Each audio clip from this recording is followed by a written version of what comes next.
The secret light for a high fashion look. Hello everybody, my name is Marco Bagnoli, I'm a cinematographer, and today we talk about big high fashion commercials. Louis Vuitton, Prada, Givenchy, they all have this one distinguished look. And it's actually pretty easy to replicate, so after watching this video you should be able to shoot something like this. This is the first shot we're looking at, and before we come to the lighting, we have to talk about the different topic, and this is posing, set design, everything else.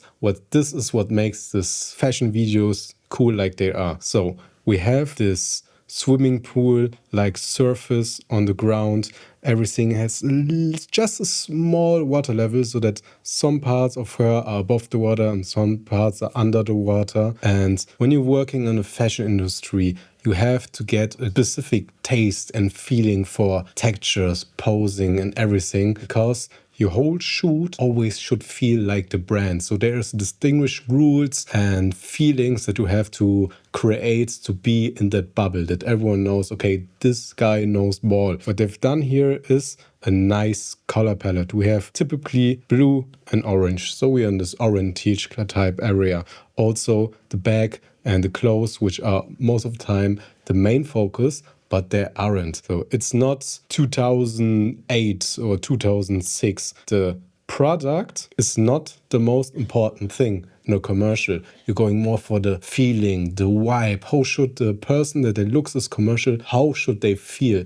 And this is what you want to create. And the feeling we want to create here is you are better than everyone else. This is the main goal. So how do we create this? First thing is abstractness. Everything these commercials are more abstract. As you can see, we have this very cool S-like posture in general. Always try to not put your models just somewhere and let them stand and watch. No, go for this when you have a professional models to know what they're doing clearly. But to get in and to pose like this as a director, this is where you level up against everything else, because this is a pose that a little bit from the phone can go in the other direction, if you know what I mean. But it's a nice way to fill the frame. So we have this overall Louis Vuitton monogram muster on the ground, and then, but she's not just laying here, she creates a nice line and viewing experience. We start with the hands, go across her body and go to the back. So we have nice leading lines. So always our goal is, as a director, cinematographer, is to lead the view of the audience to where we want. And we want them to watch back and the dress. So posing, very important. Also, that we are in a swimming pool. This is an abstract location. It's not normal. It's something you wouldn't put luxury or related it, because we are under the water. So you wouldn't put your $3,000, $5,000 bag and skirt into the water, but it doesn't matter. It's always an eye catcher to do something abstract. Try to catch the view of the audience. Then we have the color contrast, we have the monogram muster. Always textures are always better, in my opinion, than just a blank piece of nothing. How do we light a scene like this? And in the fashion industry, there's one specific light that they use for everything, and this is a parabolic reflector. Most of the time, there's just big umbrella. There's brands like Brazier or Profoto. They make this huge, over 2 meter big light modifiers. Whereas an HMI light in there, I draw it you from the side. So this is the umbrella, and here you have the HMI light source, and it blasts into the umbrella, the light reflects and go onto your object. Because we have this really big source, most of the time need no other light. Just use this light and blast this into your actor. You can also diffuse it, there's diffusion for it, but most of the time this silverish feeling gives the skin a nice popping texture. Not beauty doesn't mean always soft and clean. You want sometimes these sparkling highlights that really enhance and make your skin pop. So when you have this light, big source, strong HBNI, blasts into the scene, as you can see, everything is good. When the contrast is still too big in a scenery like this, I would put a butterfly above her and just blast light into it to fill in the shadows a little bit, to reduce the contrast when it's too much. Close up, we can clearly see how specular the highlights actually are. There, the nose, you see highlights, you see it on her chest, on her glasses. So we are not just, oh, big, soft, nice source. No,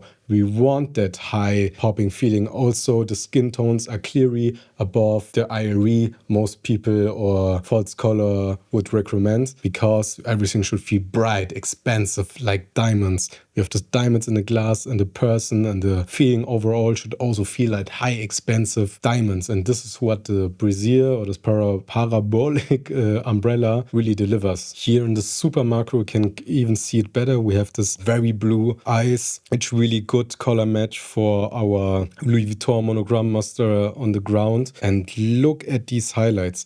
A lot of people in TV area would say, no, that's a totally no-go. She's sweating, this doesn't look good, it looks so lit. It's a fashion commercial, it should feel different, it should feel out of this world, because the products are out of this world. So if you have a situation like this and you see the specular highlights and someone says, stop now, we have to put some powder on her. No, we want this look. We want to make everything feel more pop and more shiny like a diamond. Even in a scenario like this from the same commercial, we have this very monochromatic look, because we still have this blue background here, and then we have this jumping pad, I would probably call it, from a swimming pool where you jump on it and go into the pool, but they use it as like a catwalk, which is pretty cool. And the lighting setup they've done here is pretty similar than before.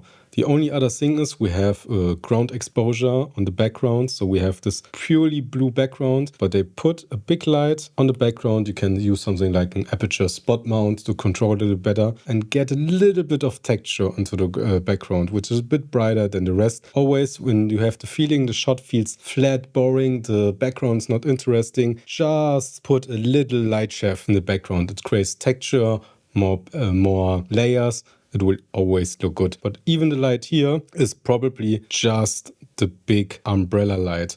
When you're working with caps, you have to put your light a little bit on a different place, because otherwise the whole face would just be dark. So it looks like the light comes a little bit from angle and not directly from a normal 45-degree angle where most lights would be. And here, same thing, we're in a studio-like situation. So we put probably a big butterfly above her with sky panels and just blast it onto her to just control the shadows a little bit better. Because in a situation like this, even with this big soft light, contrast can get really big, really ugly, but with a big, nice top light, with a big source, you really need space, something like 12 by 12 or 20 by 20. Otherwise, this will still feel pretty lit, but that helps to balance the shot in the studio out like you want it. So if you enjoyed this video, I would really appreciate subscription from you. My name is Marco Bagnoli, and see you next time.